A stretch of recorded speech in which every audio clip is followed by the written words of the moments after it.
Assalamualaikum warahmatullahi wabarakatuh. Kami dari kelompok 5 ingin menjelaskan tentang cyanobacteria yang akan dijelaskan oleh Yoga.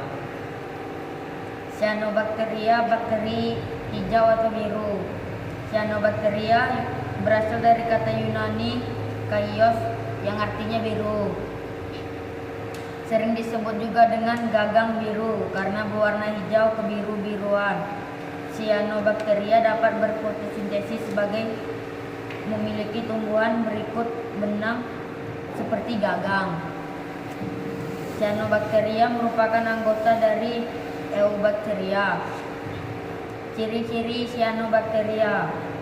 Bentuk tubuh cyanobacteria adalah multiseluler dan ada pula uniseluler. Tubuh cyanobacteria yang multiseluler berbentuk filamen. Contohnya Oscillatoria, Myropheleus, dan Annabea. Cyanobacteria uniseluler yang berbentuk bulat soliter. Dan ada pula yang berkoloni. Cyanobacteria yang berbentuk benang disebut juga trikoma. Trikoma terdiri atas sel-sel yang tersusun seperti rantai. Pada trikoma terdapat beberapa sel yang berbentuk dan fungsi berbeda-beda, yaitu sebagai berikut: heterocysta, akinet, meiosit. 2. Struktur sel cyanobacteria. Lapisan lendir menyelimuti dinding-dinding sel lendir berfungsi membantu pergerakan meluncur. Pada cyanobacteria uniseluler, dinding sel mengandung lapisan yang tipis dan berfungsi untuk memberikan bentuk tetap pada gagang yang meliputi isi sel. Membran sel bersifat sebagai selektif pemabel dan berfungsi membungkus sitoplasma dan mengatur permukaan zat.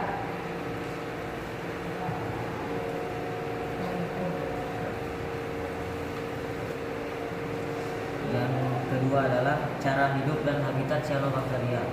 Cara hidup cyanobacteria dapat hidup secara bebas maupun bersimbiosis mutualisme dengan organisme lainnya. Hal ini disebabkan cyanobacteria merupakan organisme fotoautotrof yang mampu berfotosintesis untuk menyusun makanannya sendiri menggunakan senyawa sederhana seperti karbon dioksida, amonia, nitrit, nitrat, dan ion anorganik lainnya, misalnya fosfat. Cyanobacteria memiliki kesamaan dengan alga ganggang, yaitu memiliki klorofil, mampu menggunakan air sebagai sumber elektron, dan mereduksi karbon dioksida menjadi karbohidrat. Habitat cyanobacteria dapat hidup di berbagai habitat, antara lain di air laut, air tawar, rawa, sawah, kolam, air got, tanah, tembok, batu, gurun, bahkan menempel pada tumbuh-tumbuhan. Beberapa spesies dapat hidup di habitat yang ekstrim, misalnya di perairan yang bersuhu tinggi, kurang lebih 72 derajat Celcius, atau di lingkungan asam dengan pH 4. Contohnya Sinecoccus bifidus di mata air panas Yellowstone National Park yang bersuhu 72 derajat Celcius. Cyanobacteria dapat tumbuh subur dan terlihat sebagai lapisan tipis berlendir yang mengambang di permukaan air. Pada saat tertentu, jika jumlah nutrisi dalam lingkungan mencukupi, populasi cyanobacteria tumbuh subur dengan cepat, yang disebut blooming. Blooming cyanobacteria sering terjadi di perairan yang mengandung limbah industri atau limbah pertanian dengan kadar nitrogen atau fosfat yang sangat tinggi. Blooming menyebabkan perairan tertutup oleh cyanobacteria sehingga oksigen dan cahaya matahari tidak bisa menembus ke bagian bawah perairan. Hal ini menyebabkan kematian tumbuhan dan ikan yang hidup di dalam lainnya. Blooming microcystis SP dan nodularia SP ternyata menimbulkan masalah lain, yaitu menghasilkan racun, toksin yang membahayakan organisme lainnya. Beberapa jenis cyanobacteria seperti nostoc dapat hidup bersimbiosis mutualisme dengan jamur membentuk lichen yang dapat hidup di tempat yang tidak dapat ditempati oleh organisme lain, misalnya di tembok atau batu, sehingga berperan sebagai organisme perintis atau pioner. Organisme perintis mampu membuka lahan baru untuk tumbuhnya organisme lainnya, seperti lumut dan paku-pakuan. Dalam hubungan simbiosis mutualisme ini, cyanobacteria memberikan makanan berupa senyawa organik bagi jamur, sedangkan jamur menyediakan lingkungan, kelemapan, dan perlindungan bagi cyanobacteria. Dan bagian C akan dijelaskan oleh Raifat. C. Reproduksi Cyanobacteria. Cyanobacteria berreproduksi secara aseksual, yaitu dengan pembelahan liner, fragmentasi, dan pembentukan endospora. 1. Pembelahan liner.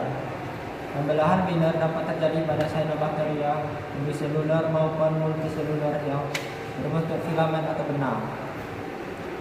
Pada Cyanobacteria uniseluler, sel-sel hasil pembelahan ada yang langsung memisah, dan ada pula yang tetap bergabung sehingga berbentuk koloni, misalnya Bleochapsa.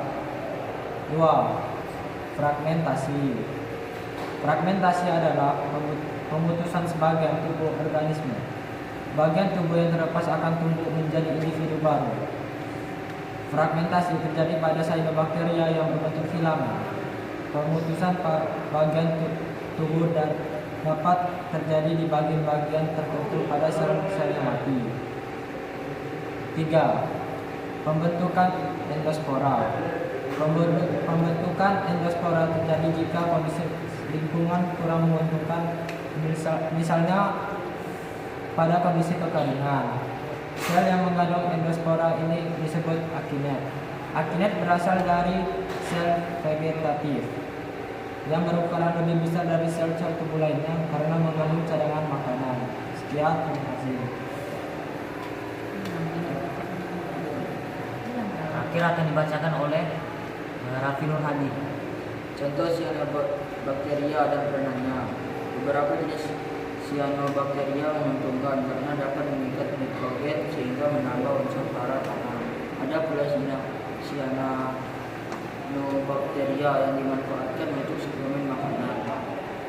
Pula cyanobacteria yang dimanfaatkan untuk suplemen makanan. Namun ada juga cyanobacteria yang merugikan, misalnya mematikan racun, menutupi permukaan perairan saat terjadi cloning, dan melakukan tembok bangunan. Karena beberapa cyanobacteria dapat dilihat. Contohnya ada 13. 1. Propococcus sp. Ciri-cirinya bersel 1, bentuk sel bulat, berkoloni 2-8 sel, warna biru kehijauan, tubuh diseluruhi lendir. Habitat di dasar perairan tawar yang tenang. Peranan menghasilkan oksigen. 2. Bleochapsa sp. Ciri-cirinya bersel 1, berkoloni, berselubung, lendir mirip agar-agar. Habitatnya batu yang basah. Peranan menyebabkan batu menjadi licin. Microcystis sp. Ciri-cirinya bersel 1, bentuk sel bulat dan berkoloni. Habitat air yang mengandung limbah industri dan pertanian. Peranan blooming dari cyanobacteria jenis ini dapat menghalangi masuknya udara dan cahaya matahari ke dalam perairan, dapat menghasilkan racun yang berbahaya. Nodularia sp. Ciri-cirinya berbentuk filamen soliter atau dalam kelompok. Habitat perairan dengan kadar garam tinggi. Peranannya sama dengan Microcystis sp. Kelima, Polycystis sp. Ciri-cirinya sel berbentuk bulat dan bergelombol. Koloni berbentuk kantung serupa bola, warna biru keabuan. Habitat hidup di permukaan kolam. Peranannya menutupi permukaan air kolam sehingga air kolam tampak biru keabuan. Kena Oscillatoria rubescens. Ciri-cirinya berbentuk filamen berwarna merah. Habitat di laut. Peranan menyebabkan air laut tampak berwarna kemerahan. 7. Nostocomunae. Ciri-cirinya tubuh berbentuk benang yang terdiri atas sel-sel bulat, berlendir tebal membentuk massa seperti agar-agar, dapat membentuk akinet. Habitatnya di tanah yang lembab. Peranannya menyebabkan tanah dan batuan menjadi licin, dapat merusak atau melakukan batuan candi. 8. Tanah baina azolla. Ciri-cirinya berbentuk dinding yang tersusun dari sel-sel berbentuk bulat, membentuk heterosista dan akumen, dapat mengikat nitrogen bebas. Habitat bersimbiosis dengan paku air Azolla pinnata. Peranannya menyuburkan tanah pertanian, menyebabkan air sawah tampak hijau. Tanah baina Sampai enggak. sekian dari kelompok 5. Assalamualaikum warahmatullahi wabarakatuh.